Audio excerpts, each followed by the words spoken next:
ढोल बजाने वाला कालू। माता पिता अपने बच्चों को पालने के लिए बहुत सी मुसीबतों का सामना करते हैं। वह बहुत सी मुश्किलों को देखते हैं और बहुत मुश्किल से अपने बच्चों का गुजारा करते हैं। उनके लिए भोजन और अच्छे कपड़े और उनकी हर छोटी मोटी ख्वाहिश को पूरा करना, उनका ख्याल रखना। परंतु बच्चे जब बड़े हो जाते हैं तो वह अक्सर इस बात को समझ नहीं पाते कि उनके माता पिता ने उन्हें कितनी मुश्किलों से पाला। बच्चों को कदर अक्सर तब होती है जब उनके पास उनके माता पिता नहीं रहते। ये कहानी है एक ऐसे कौवे की जो कि दूसरे जंगल में जाकर ढोल बजाता था और छोटे पक्षी ढोल की आवाज सुनकर नाचते थे। उसके बदले कोई कालू को फल दे देता या फिर कोई दाना वगैरह। कुछ पक्षी पैसे दे देते। ऐसे कालू का गुजारा हो जाता। वह हर बार आते समय अपने बच्चे के लिए कोई अच्छा सा खिलौना लेकर आता। इस बार भी कालू घर आया तो वह चाबी वाली गाड़ी लेकर आया। पापा, ये गाड़ी तो बहुत सुंदर है। अब अगली बार आप उड़ने वाला जहाज लेकर आना। कालू, तुमने मुझे आज तक नहीं बताया तुम ऐसा कौन सा काम कर रहे हो जिससे तुम्हें इतना अच्छा मुनाफा हो रहा है। तुम खाने को भी इतना अच्छा सब खरीद के लाते हो और तुम्हारे पास पैसे भी बहुत ज्यादा होते हैं। तुमने काम क्या करना है भाई? तुम आम खाओ और गुटली को छोड़ दो। तुम भी पागल हो कालू, अब इस मौसम में आम कहाँ से ले आए? गोरी हंसने लगी। ऐसे कुछ दिन बाद ही कबूतर का बेटा कीकी दूसरे जंगल से गोरी के घर आया। अरे कालू चाचा जी किधर हैं? कालू चाचा जी को कहो ना वह आए और उस जंगल में ढोल बजाएं। हम बहुत मिस कर रहे हैं। वह बहुत अच्छी ढोल बजाते हैं। ये क्या कह रहे हो कीकी? ढोल बजाना? ये मैं तुम्हारी बात समझा नहीं। और पापा जी को बुखार है। पापा को बहुत ज्यादा बुखार है, इसलिए अब वह घोंसले में लेटे हुए हैं। बेटा कीकी, ये तुमने क्या कहा? कालू ढोल बजाता है? हाँ हाँ, कालू अंकल जी ढोल बजाते हैं। बहुत अच्छा ढोल बजाते हैं। मुझे तो बहुत मजा आता है। कालू जी ढोल बजाते हैं और हम सब नाचते हैं। गोरी कौवी कीकी की बातें सुनकर लाल पीली हो गई और फौरन से कालू कौवे के पास गई। कालू, तुमने मेरी जरा इज्जत नहीं छोड़ी। तुमने हमारी नाक कटवा कर रख दी है। हाय, तुमने तो इज्जत हमारी खाक में मिला दी। अब जंगल के पक्षी क्या सोचेंगे? तुम्हें जरा शर्म ना आई जंगलों में ढोल बजाते हुए? क्यों, मैंने ऐसा भी क्या कर दिया है जिसमें इतनी बेइज्जती हो रही है? अरे अरे अरे, तुम दूसरे जंगल में जाकर ढोल बजाकर हमारी बेइज्जती करवाते हो और पूछ रहे हो कि क्या किया? मम्मा, पक्षी मुझ पर थू थू करेंगे कि मेरे पापा ढोल बजाने वाले हैं। अरे, मेरी तो बहुत बेइज्जती होगी। वो चिड़िया का बच्चा, वो भी मुझ पर हंसेगा। बुलबुला भी मुझ पर हंसेगा। कालू, तुम करने को कोई अच्छा काम कर लेते। कोई ऐसा काम करते जो कि बड़ा होता या जिसे बताने में हमारी बेइज्जती ना होती। अरे, कोई काम भी छोटा या बड़ा नहीं होता और ढोल बजाने से मुझे अच्छे पैसे मिल रहे हैं। देखो जग्गू, मैं तुम्हारे लिए अच्छे अच्छे खिलौने भी तो लाता हूँ ना। अब नाराज ना हो। नहीं, मैं एक ढोल बजाने वाले के घर में नहीं रह सकती। जग्गू, चलो यहाँ से, मेरे साथ चलो। इसे तो कोई शर्म नहीं है, इतनी बेइज्जती करवा दी है हमारी। कालू कौवा रोने लग गया। अरे, ये तुम क्या कर रही हो? गोरी, मेरे जग्गू को लेकर न जाना। मैंने जो किया तुम्हारे लिए ही किया। तुम्हें तो पता है ना कि अगर मैं कोई काम ना करता तो जग्गू कैसे रहता। जग्गू की पसंद की चीजें उसे मैं कैसे लेकर देता। तुम नाराज हो जाती हो अगर मैं उसकी कोई ख्वाहिश पूरी ना करूं। इसलिए मुझे जो काम लगा सही मैंने कर लिया। वाह वाह, अच्छा काम लगा तुम्हें सही। तुम्हें तो अब मैं कभी भी दोबारा अपने जग्गू की शक्ल नहीं देखने दूंगी। गोरी कोई बात नहीं सुनती। वह चली गई। वह जग्गू को साथ लेकर चली गई। कालू जो कि तेज बर्फ बारिश में दूसरे जंगल जाकर ढोल बजाता था, अपनी पत्नी और बच्चे के जाने से सदमे में आ गया। उसकी तबीयत अब और भी ज्यादा खराब हो गई। रात के समय रानो चिड़िया कालू के घर आई। अरे कालू भाई, मुझे बहुत दुख हुआ। आपके साथ बहुत गलत किया है गोरी ने। उसे आपकी बात को समझना चाहिए था।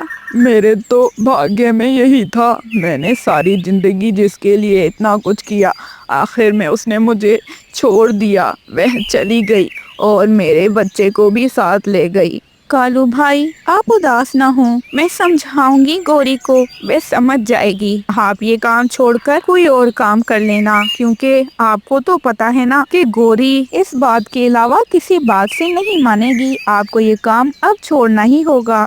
वह नहीं समझेगी चिड़िया, वह कभी नहीं समझ सकती। कालू कौवे को ऐसे उदास देख रानू उसे हौसला देती है और फिर वहाँ से चली जाती है। अगले दिन सुबह सवेरे रानू चिड़िया गोरी कौवे के पास गई और उसे समझाया। कालू ये काम छोड़ देगा, परंतु कालू ने जो किया तुम्हारे लिए किया। गोरी, वह जो भी करता था तुम्हें और जग्गू को खुश करने के लिए करता था। भला कौन पक्षी दूसरों के सामने ढोल बजाना पसंद करेगा। रानो चिड़िया की बातें सुनकर गोरी को बहुत दुख हुआ और गोरी वापस कालू के पास उसके घर आ गई जग्गू के साथ। कालू बीमार पड़ा था। गोरी और जग्गू को देखकर तो जैसे कालू में जान ही आ गई। फौरन कालू ने जग्गू को गले लगा लिया। जग्गू कवर रोने लगा। पापा पापा, मुझे माफ कर दें, मुझे माफ कर दें। मैं समझ गया, आप कितने अच्छे पापा हैं। आपने मेरी हर ख्वाहिश पूरी की है। मुझे आपसे ऐसा नहीं कहना चाहिए था जो मैंने कहा। मुझे भी माफ कर दो कालू। मैं समझ गई हूँ कि कोई भी काम छोटा बड़ा नहीं होता। अब से हम खुशी से रहेंगे, अब कभी नहीं लड़ेंगे। मैं कभी तुम्हें बुरा भला नहीं कहूँगी। ऐसे कालू ने अब दूसरा काम ढूंढ लिया और अब वह सब खुशी से रहने लगे। जंगल में बहुत तेज बारिश थी। सभी पक्षियों के घर टूट चुके थे। सब पक्षी ऊंचे पेड़ पर बैठे थे। सबके बच्चे बारिश में भीग रहे थे। बेटा, आप लोग परेशान न हो, देखना अब ये बारिश थम जाएगी। परंतु माँ, मुझे बहुत ठंड लग रही है। माँ, मुझे लग रहा है मैं मर जाऊंगी। अरे बेटा, क्या अजीब बातें करती हो। बारिश में भीगने से कुछ भी नहीं होता। मैं हूँ ना आपके पास। आओ, मेरे पंखों में छुप जाओ। मम्मा, गुड़िया बहन बिल्कुल ठीक कह रही है। मुझे भी बहुत ठंड लग रही है और मुझे तो लगता है मैं मर जाऊंगा। मैं नहीं रह सकता ऐसी बारिश में। माँ, प्लीज प्लीज कुछ करे ना। पास में बैठा कौवा कहता है। देखे रानो बहन, आपके तो बच्चे भी हैं, तोते के भी बच्चे हैं, कबूतर के भी बच्चा है, और तो और मेरा भी एक बेटा है जग्गू। ये सभी के सभी छोटे पक्षी मर जाएंगे बारिश में। कालू भाई, फिर मैं और आप चलते हैं ना बादलों की तरफ। उनसे कहते हैं कि बारिश रोक दें। हमारे बच्चे छोटे छोटे हैं, ये बारिश को इतना ज्यादा सह नहीं कर पा रहे, ये मर जाएंगे। मैं अपने बच्चों को मरता नहीं देख सकती। चिड़िया, तुम जाओ कालू के साथ, मैं तुम्हारे बच्चों का ध्यान रखूंगी। तुम परेशान नहीं होना। गोरी बहन, आपका बहुत बहुत शुक्रिया। कालू भाई, जल्दी करें ना, आप चले मेरे साथ। हाँ चिड़िया, चलता हूँ। हम बड़े बादल के पास जाएंगे, क्योंकि बाकी बादल तो बड़े बादल की ही बात मानते हैं। बड़ा बादल शायद हमारी बात मान ले और रोक दे बारिश। अगर बड़े बादल ने हमारी बात मान ली तो फिर हमारी मुश्किल आसान हो जाएगी। फिर कालू रानू के साथ बादलों की ओर जाता है। रानू चिड़िया बड़े बादल से कहती है, अरे बादल भाई, प्लीज प्लीज बारिश रोक दें। मेरे बच्चे बारिश में भीग रहे हैं। हमारे घर टूट चुके हैं। जंगल में हर तरफ पानी ही पानी है। मैं तो चाहता हूँ, परंतु हमने पानी बहुत पी लिया है और मुझे तो लग रहा है कि कुछ बादल फट भी जाएंगे और उनके फटने के कारण पूरे जंगल में पानी ही पानी होगा और बारिश भी अब कुछ दिन तक तो नहीं रुकने वाली। मुझे माफ करना चिड़िया और कौवे। आप ऐसा कैसे कह सकते हैं? हमारे छोटे छोटे बच्चे मर जाएंगे। प्लीज बादल भाई, ऐसा ना कहें। चिड़िया चलो मेरे साथ, अभी हम अपने बच्चों को जाकर देखें। तुम्हारे बच्चे तो पहले ही बहुत बीमार लग रहे हैं, इसलिए ज्यादा देर इधर ना रहो। वैसे भी ये बादल बिल्कुल अच्छा नहीं है, इसने हमारी बात ही नहीं सुनी। क्या जाता इनका, अगर ये बारिश रोक देते हम छोटे पक्षियों के बच्चे तो जिंदा रहते। ये बादल तो चाहते हैं कि हमारे छोटे बच्चे ना रहें।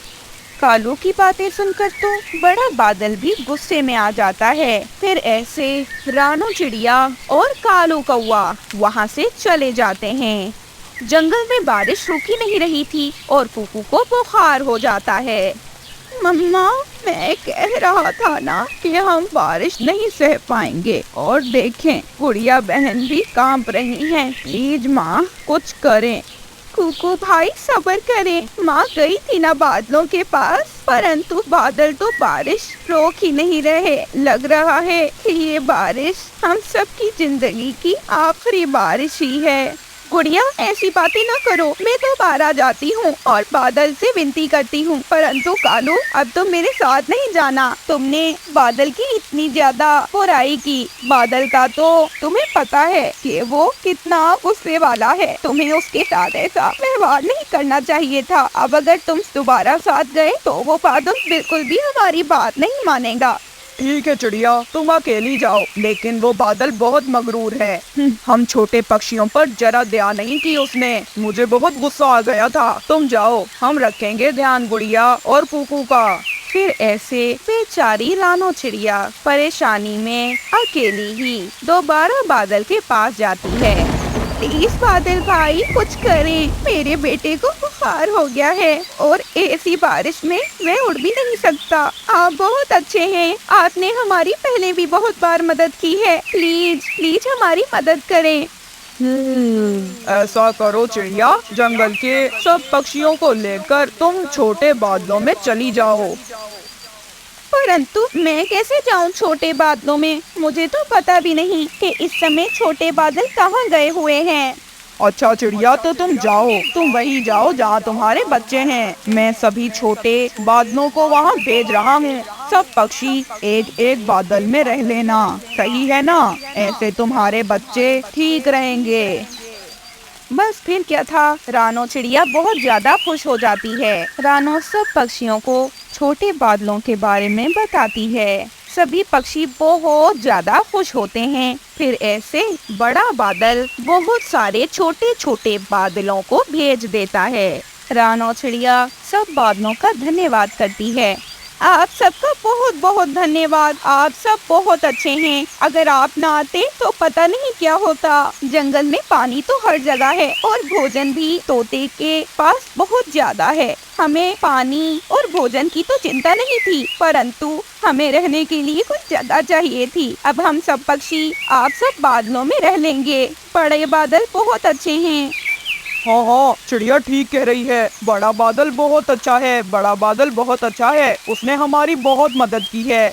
फिर ऐसे सारे पक्षी एक एक बादल में आ जाते हैं। रानो भी अपने बच्चों को लेकर एक बादल में आ जाती है। ऐसे अब वह सब सुरक्षित थे। कुकू को उल्लू जी दवाई देते हैं और कुकू भी अब कुछ ही देर में ठीक हो जाता है। ऐसे जब तक बारिशें नहीं रुकती सभी पक्षी बादलों के घरों में रहते हैं। जादुई फूल। मिट्टू राजा की बेटी मीठी बहुत बीमार थी। उसे एक ऐसी बीमारी हो गई थी जिसका पूरे जंगल में किसी को भी हल नहीं पता था। वह बेचारी काफी समय से बीमार थी। अब तो ये लगने लगा था कि वह कभी भी ठीक नहीं होगी। वो तो उठ तक नहीं सकती थी। उसी जंगल में एक बूढ़ी रानो चिड़िया रहा करती थी। रानो चिड़िया बहुत ज्यादा ही अक्लमंद चिड़िया थी। अब एक दिन मिट्टू राजा को गोरी नाम की कवि कहती है, अरे मिट्टू महाराज, आप उस अक्लमंद रानो चिड़िया से क्यों नहीं कहते कि वे आपकी बेटी को ठीक होने का कोई तरीका बताए, क्योंकि वे पूरे जंगल में सबसे बूढ़ी चिड़िया है और वे सबसे ज्यादा अक्लमंद है। अरे वो चिड़िया कहाँ रहती है गोरी कवि? उस चिड़िया के घर का एड्रेस बताओ मुझे। हमारे सैनिक उस चिड़िया के घर जाएंगे और उसे वो हर चीज देंगे जो वो कहेगी। उसके बदले बस वो मेरी प्यारी बेटी को ठीक करते। रानो चिड़िया को बुलाया जाता है। रानो चिड़िया तोते महाराज से कहती है, अरे मुझे यहाँ क्यों बुलाया गया है तोते महाराज? अरे मैं परेशान हूँ, मैं बहुत परेशान हूँ चिड़िया। मेरी बेटी बीमार है और मैंने उसे अच्छे से अच्छे वैद्यों को दिखाया है, परंतु उसका इलाज कोई भी वैद्य नहीं कर पाया। अगर आप बता दो कि मैं उसका इलाज कैसे करूँ तो आप जो चाहोगी मैं आपको बता दूंगा। अरे तोते महाराज, आपकी बेटी तभी ठीक होगी जब वह काले फूल का रस पिएगी। काला फूल वो आपको बहुत दूर से मिलेगा और उसे ढूंढना इतना आसान नहीं है। फूल ढूंढने आप ही जाओगे और वहाँ पर आपको एक काली परी मिलेगी और वह आपसे एक सवाल करेगी। अगर सवाल का जवाब गलत दिया तो फिर वो आपको फूल नहीं लेकर जाने देगी। अरे मैं जाऊंगा मैं अपनी बेटी के लिए, मैं कुछ भी कर लूंगा अपनी बेटी के लिए। मिट्ठू महाराज फिर अकेला अपनी बेटी के लिए फूल ढूंढने निकल जाता है। 3-4 दिन बाद ही उनको वो फूल मिल जाता है। वहाँ पर तो परी नहीं थी। अरे शुक्र है फूल मिल गया। बस ये काम कर जाए, मेरी प्यारी बेटी ठीक हो जाए। मिट्ठू महाराज फूल तोड़ने ही लगते हैं कि वो काली परी सामने आ जाती है और फिर ऐसे वह परी मुस्कुराने लगती है। पहले ये बताओ कि तुम्हारे जंगल में सबसे बूढ़ा पक्षी कौन है? सबसे बूढ़ी तो रानो चिड़िया है। हाँ, हमारे जंगल में बूढ़ी चिड़िया तो रानो है। हाँ, तो ले जाना है ना ये फूल, तो फिर रानो चिड़िया को मार दो। उसे मार दिया ना तो ये फूल तुम्हारा और तुम्हारी बेटी स्वस्थ हो जाएगी। अरे मैं इतना जालिम तो नहीं हूँ, एक ऐसी चिड़िया को मार दूँ जिसने मेरी मदद की। आप भले ही मेरी बेटी को ठीक ना करो, मैं नहीं मारूंगा, मैं रानो चिड़िया को नहीं मारूंगा। तोता रोते हुए वहाँ से जाने लगता है कि परी वह फूल तोड़कर तोते को देते हुए कहती है, अरे मैं तुम्हारा इम्तिहान ले रही थी। मैं तो सिर्फ ये देखना चाहती थी कि तुम अच्छे तोते हो या बुरे, परंतु तुम तो बहुत ही अच्छे तोते हो। अगर तुम अपनी बेटी को बचाना चाहते और रानो को मारना चाहते मेरी बात के जवाब में, तो मैं तुम्हारी बेटी को मार देती। अब तुम ये फूल ले जाओ। तुम बहुत अच्छे हो तोते, तुम सच में एक अच्छे महाराज हो। आपका बहुत बहुत शुक्रिया। मैं कभी भी किसी ऐसे पक्षी को नहीं मार सकता जिसने मेरे लिए कुछ किया हो। और फिर ऐसे तोता महाराज अपने घर आ जाता है और उसे सामने सब अपना इंतजार करते हुए नजर आते हैं। वो तुरंत से अपनी बेटी के पास जाता है और उसे उस फूल का रस पिला देता है। फूल का रस पीते ही उसकी बेटी तुरंत से ठीक हो जाती है। फिर तोता महाराज खुश होकर रानो चिड़िया को बहुत ज्यादा सोना देता है, मगर रानो चिड़िया वह सोना लेने से इनकार कर देती है क्योंकि उसे इस धन दौलत की जरूरत न थी, क्योंकि उसके पास ज्ञान था और ज्ञान धन दौलत से बहुत ज्यादा है। रानो चिड़िया तोते महाराज से कहती है, तोते महाराज आपकी बेटी ठीक हो गई, मेरे लिए इतना काफी है। मुझे आपका ये सोना नहीं चाहिए, आप ये अपने पास रखें। अगर जिंदगी में आपको कभी मेरी जरूरत पड़े तो मुझे जरूर बताइएगा। मैं आपकी मदद करके हमेशा खुशी महसूस करूंगी। आप बहुत अच्छे और रहमदिल राजा हो। ऊपर वाला आपको हमेशा ऐसे ही स्वस्थ रखे और आपकी बेटी को भी। अरे रानो चिड़िया, तुम नहीं जानती तुमने मुझ पर कितना बड़ा एहसान किया है। अगर तुम मुझे ना बताती कि मेरी बेटी कैसे ठीक हो सकती है तो शायद मेरी बेटी मुझे छोड़कर चली जाती। तुम बहुत अच्छी चिड़िया हो रानो, तुम बहुत अच्छी हो। छोटी तोती भी बोल पड़ती है, रानू आंटी आपका बहुत बहुत धन्यवाद। आप सच में बहुत अच्छी चिड़िया हैं। आपने मेरी बहुत मदद की। आपकी वजह से ही आज मैं ठीक हो पाई हूँ। राजा अपनी बेटी के ठीक होने की खुशी में पूरे जंगल के सब पक्षियों को ही अपने घर दावत पे बुलाता है। तो दोस्तों, कैसी लगी आपको हमारी आज की ये कहानी? हमें कमेंट करके जरूर बताइएगा। अगर आपको हमारी आज की कहानी पसंद आई है तो हमारी कहानी को लाइक कर दें और हमारे चैनल को सब्सक्राइब करना बिल्कुल भी न भूलिएगा। और हाँ, कमेंट करके ये भी बताइएगा कि राजा को बूढ़ी रानो चिड़िया के बारे में किसने बताया था। झूठा पति। रानो चिड़िया के पति आकाश चिड़े को झूठ बोलने की बहुत बुरी आदत थी। वो हर बात पे झूठ बोला करता था। इसी कारण उसकी पत्नी रानो चिड़िया बहुत परेशान रहा करती थी। एक दिन रानो का पति भोजन की खोज में जाता है तो उसे रास्ते में ही ख्याल आता है, रानो बहुत मेहनत करने वाली है, क्यों ना आज मैं भोजन लिए बिना जाए वो खुद ही चली जाएगी, फिर ऐसे मुझे काम भी नहीं करना पड़ेगा। ऐसा सोचते हुए आकाश बिना भोजन दिए ही घर आ जाता है। आकाश, और भोजन क्यों नहीं लाए? और रास्ते में मुझे बहुत चक्कर आने लगे, इसी कारण मैं भोजन नहीं लाया। रानो, मेरी तबीयत बिल्कुल भी ठीक नहीं है, तुम ऐसा करो खुद ही भोजन ले आओ ना। ठीक है, आप आराम करो, मैं ही चली जाती हूँ भोजन की खोज में। आप गुड़िया का ध्यान रखना। और फिर ऐसे रानो चिड़िया भोजन की खोज में चली जाती है। कुछ दिन तक तो आकाश ऐसा ही करता है। वह रोज घर आता और फिर अपनी पत्नी से यही कहता कि उसकी तबीयत तो खराब है। अब वो भी परेशान रहने लगी थी कि उसका पति रोज काम पे जाता है और रोज वापस आ जाता है और रोज यही कहता है कि उसकी तबीयत खराब है। फिर वो ऐसे कुछ दिनों बाद अपने पति को साथ लिए बुलबुल डॉक्टर के पास चली जाती है। बुलबुल आकाश का चेकअप करने के बाद रानो चिड़िया से कहती है, रानो, थोड़ा साइड आ जाओ, मुझे तुमसे बात करनी है। आकाश तो डर जाता है और मन में ये सोचने लगता है, और ऐसा ना हो ये मोटी बुलबुल रानो को बता दे कि मैं ठीक हूँ और मैं ड्रामे करता हूँ। हाय, इतनी मुश्किलों से काम से जान छूटी थी, ये मोटो फिर से मुझे लगता है मुझे काम पे लगा देगी। दूसरी ओर बुलबुल रानो चिड़िया से कहती है, रानो, तुम्हारे पति को कोई बीमारी नहीं है, ये ड्रामे करता है।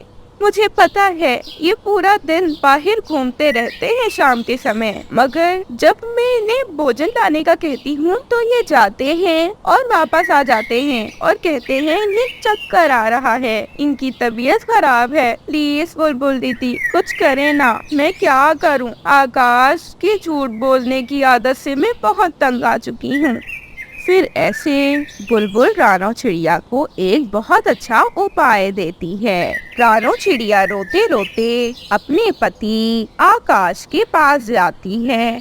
क्या हुआ रानो, क्यों परेशान हो?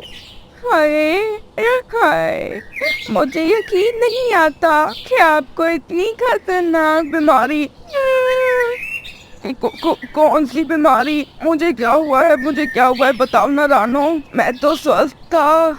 रानो चिड़िया की बातों से आकाश तो बहुत डर गया था, मगर रानो ज्यादा बात किए बिना रोती हुई आकाश के साथ अपने घर आ जाती है। अब तो आकाश सच में डर गया था।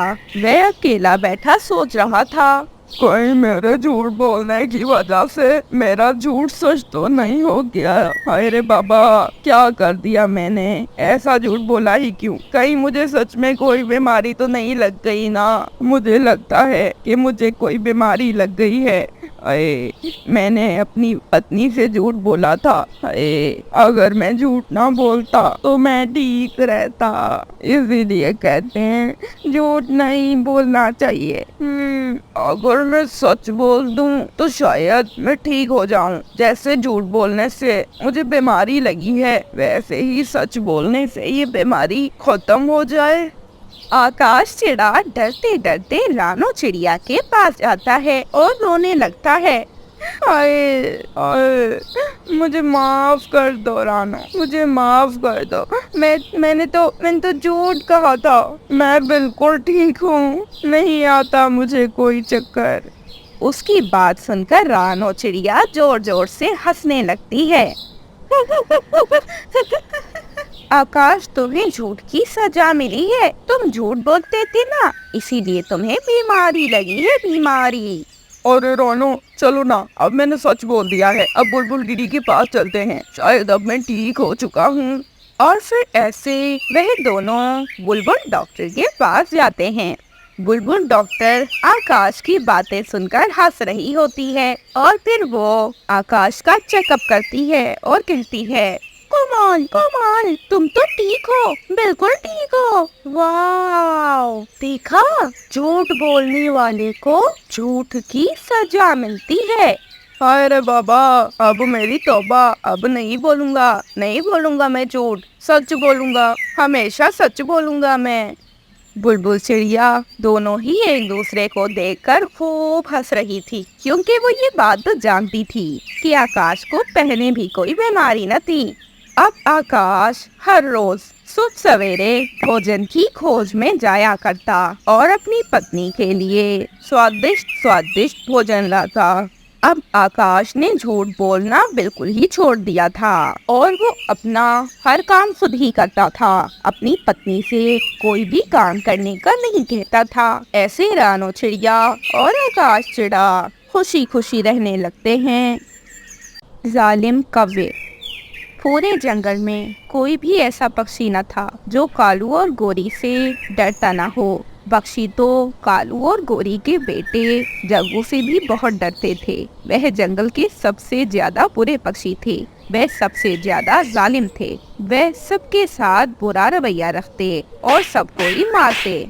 एक दिन जग्गू कौवा नदी से पानी पी रहा था कि उसकी नजर आम के पेड़ पर जाती है, जिस पर मीठे मीठे आम पके हुए थे। आमों को देखकर तो वह बहुत खुश हो जाता है और वह आम के पेड़ पर आके बैठ जाता है। जग्गू आम तोड़ने लगता है, मगर आम तो खट्टे खट्टे थे, इसीलिए जग्गू एक आम तोड़ता और उसे थोड़ा सा खाकर फिर फेंक देता। ऐसे करते करते उसने बहुत से आम फेंक दिए। इतने में वहाँ से चिड़िया का बेटा और बुलबुल का बेटा गुजर रहे थे। वह भी वहीं आ जाते हैं। रानो चिड़िया का बेटा जग्गू कौवे से कहता है, अरे जग्गू दोस्त, ऐसा न करो, आप जाया कर रहे हो, आप इन्हें क्यों फेंक रहे हो? मेरी मर्जी। बदतमीज, तेरी इतनी हिम्मत, मेरे सामने ज्यादा चोंच चलाता है। रुक जा, मैं अपने माता पिता को बुला के लाता हूँ, वही तेरा भर्ता बनाएंगे और तुझे मार मार कर ये सिखाएंगे कि जग्गू के मामले में अपनी टांग नहीं अड़ाते। और बुलबुला तुरंत से अपने अपने घर चले जाते हैं। जग्गू अपना काम जारी रखता है। वह तो ऐसे ही आम फेंक रहा था कि इतने में कबूतर ये सब देख लेता है कि जग्गू आम फेंक रहा है। कबूतर आता है और जग्गू को एक जोरदार चांटा लगा देता है।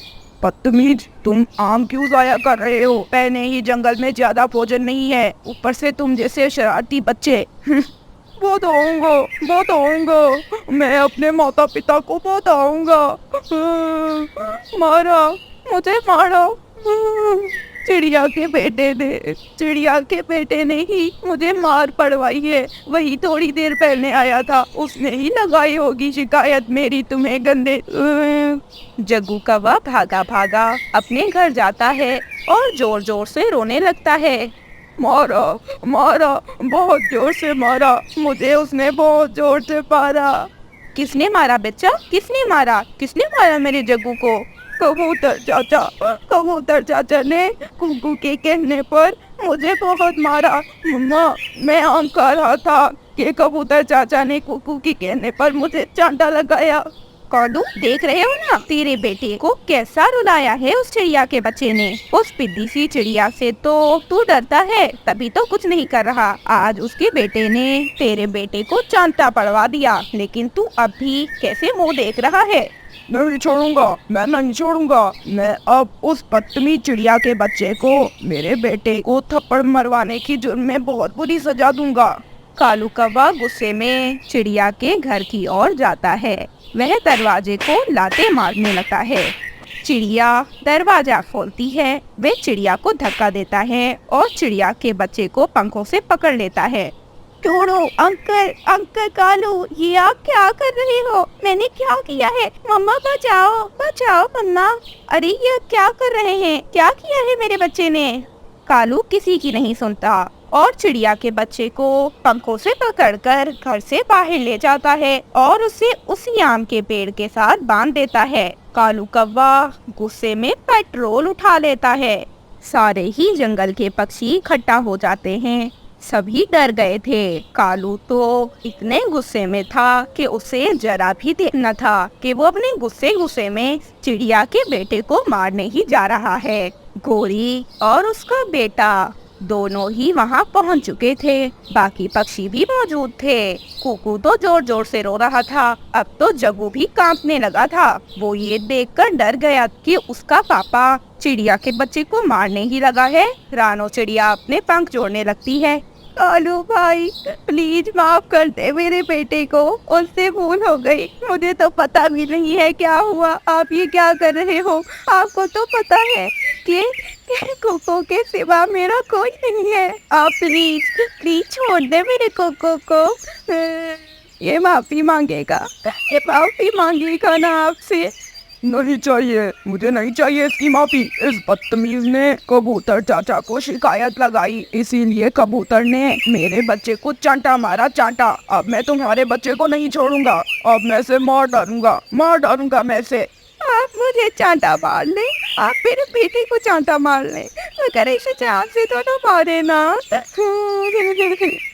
गोरी जो के पास खड़ी तमाशा देख रही थी, वो कहती है, पहले देखना था ना, पहले करती ना। अब तुम्हारा बेटा मरेगा, जरूर मरेगा। तुम्हारे नासों का हम पर कोई असर नहीं होने वाला। कालू तुम ठीक कर रहे हो, मार दो इस चिड़िया के बच्चे को। इस बदतमीज बच्चे की वजह से मेरा जग्गू रोया, मेरा जग्गू।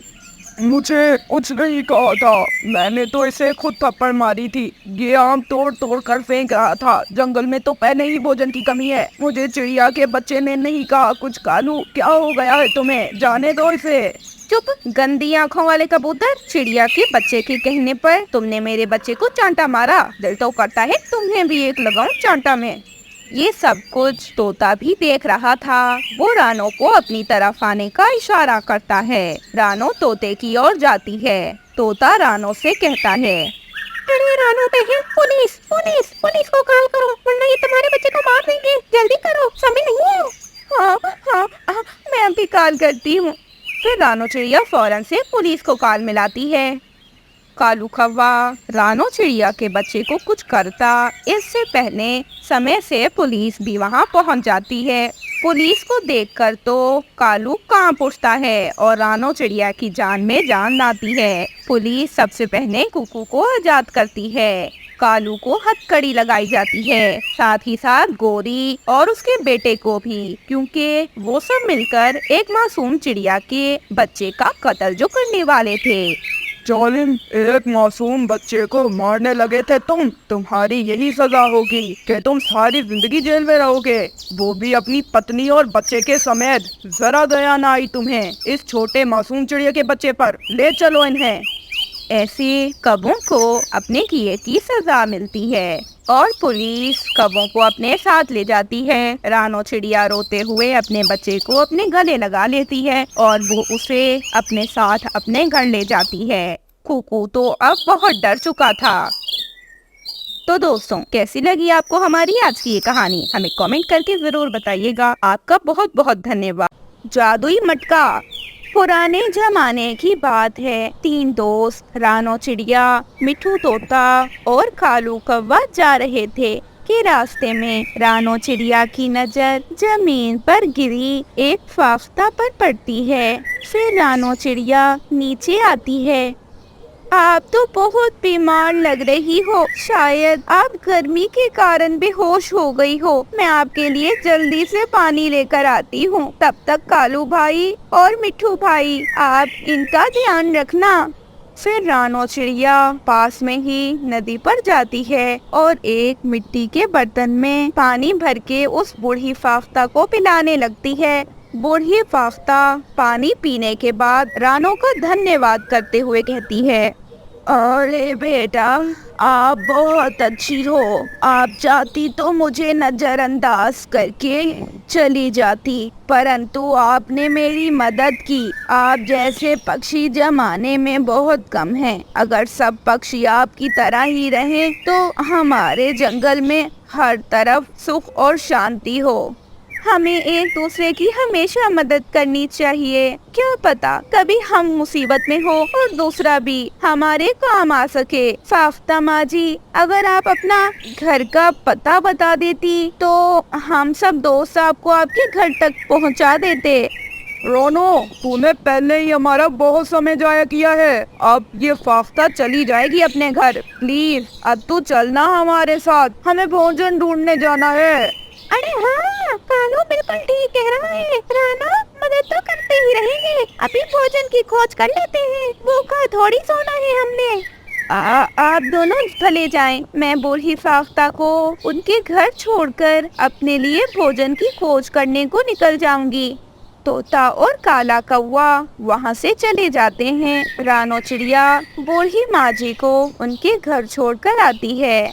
बेटी, तू बहुत अच्छी है। मैं तेरी मदद करना चाहती हूँ। मैं तुझे एक जादुई मटका देना चाहती हूँ। तू वो जादुई मटके को चूल्हे पर रखकर जिस चीज का नाम लेगी वह चीज तेरे सामने होगी बेटी। मगर याद रखना, जिसने भी लालच की उसने कुछ न पाया और जो था वह गवा लिया।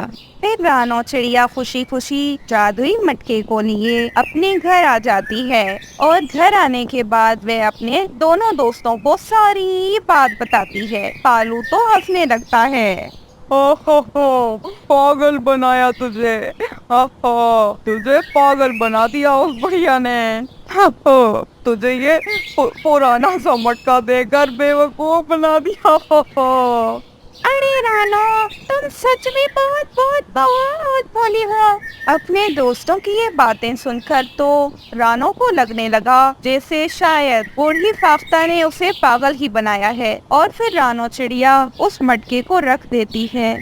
ऐसे कुछ दिन बाद रानो चिड़िया की नजर उस मटके की तरफ पड़ती है तो रानो उस मटके को चूल्हे पर चढ़ाती है और सोचती है कि काश इस मटके में कढ़ी बन जाए। देखते ही देखते उस मटके में कढ़ी बन जाती है, जिसे देखकर तो रानो को विश्वास ही नहीं आ रहा था।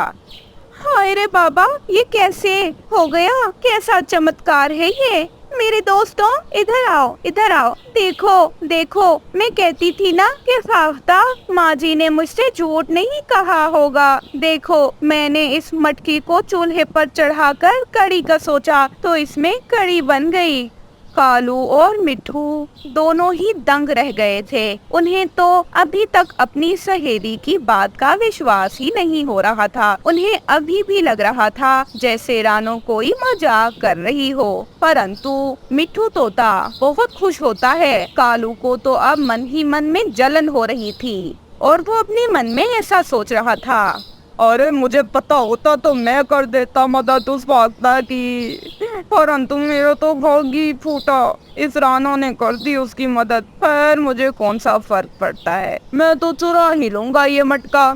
फिर मिट्ठू रानो के साथ वो कढ़ी खाता है। मिट्ठू भी बहुत खुश था। अरे रानो, तुमने बहुत अच्छा किया जो इस मटके में ये स्वादिष्ट सी कढ़ी ही मांगी। सच में मुझे कढ़ी बहुत पसंद है और ये कढ़ी तो इतनी स्वादिष्ट है कि जिसकी कोई दूसरी मिसाल नहीं। मैंने आज से पहले इतनी स्वादिष्ट कढ़ी कभी नहीं खाई। सच में ये कढ़ी बहुत अच्छी है और वो फाफ्ता भी अच्छी थी। अरे मुझे माफ करना रानो, मैंने तुम्हें उस समय मना किया कि तुम फाफ्ता की मदद न करो, लेकिन अगर तुम मदद न करती तो आज हमारे पास ये जादुई मटका नहीं होता।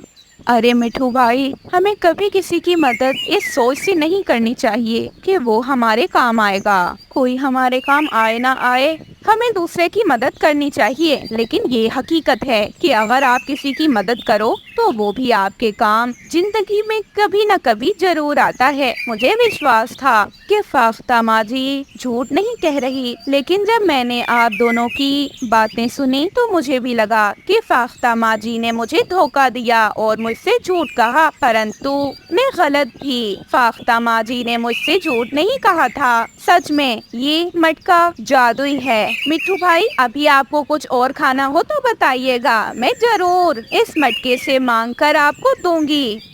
अरे मुझे अभी बिरयानी खाने का मन हो रहा है, बस थोड़ी सी। क्या ये मटका मुझे देगा? जी जी, क्यों नहीं, आप मेरे दोस्त हैं। मैं जरूर आपको इस मटके से बिरयानी मांग कर दूंगी। रानो उस मटके से बिरयानी मांगती है। वो मटका रानो को बिरयानी भी दे देता है। वो दोनों बिरयानी खाते हैं, परंतु कालू तो बिरयानी नहीं खाता, क्योंकि उसने तो कुछ और ही सोचा हुआ था। उसके प्लान तो बिल्कुल मुख्तलिफ थे और कोई भी नहीं जानता था कि कालू आज रात ही मटके को चुरा लेगा। ऐसे रात के समय में कालू कौवा मटके को उठा लेता है और वे सोचता है कि वह ये मटका लेकर किसी और जंगल में रहने लगेगा। परंतु जैसे ही कालू कौवा मटके को हाथ लगाता है, वैसे ही कालू को जोरदार करंट लगता है और कालू चिल्लाता है, ओ बचाओ! लग गई, हाय, इतनी जोर से लग गई। कालू के चिल्लाने की आवाज सुनकर तो तोता और रानो चिड़िया भी उठ जाते हैं। कालू रो रहा था। मुझसे गलती हो गई, रानो मुझे माफ कर दो। सच में मैं दोबारा चोरी नहीं करूँगा। और हाँ, अब तो मैं तुम्हारे इस जादुई मटके से मिली कोई चीज भी नहीं खाऊंगा। बहुत जोर से करंट लगा है मुझे। मैं समझ गया कि ये मटका तुम जैसे ईमानदार पक्षियों के लिए है, ना कि मुझ जैसे लालची पक्षियों के लिए। मैं आइंदा कभी भी लालच नहीं करूँगा। मुझे अपने किए की सजा मिल गई है, प्लीज मुझे माफ कर देना। अरे नहीं करेंगी रानो तुम्हें माफ। तुम्हें जरा शर्म ना आई? रानो तुम्हें वो देती तो है जो तुम कहते हो, फिर तुम क्यों मटके को चुरा रहे थे? अरे तोते भाई, शांत हो जाएं। कालू को अपने किए की सजा मिल चुकी है और कालू दोबारा कभी ऐसा नहीं करेगा। फिर रानो उसे माफ कर देती है और ऐसे वो सब खुशी खुशी रहने लगते हैं। तो दोस्तों, कैसी लगी आपको हमारी ये कहानी? अगर ये कहानी अच्छी लगी तो इस वीडियो को लाइक और हमारे चैनल को सब्सक्राइब करना ना भूलिएगा। आपका बहुत बहुत धन्यवाद।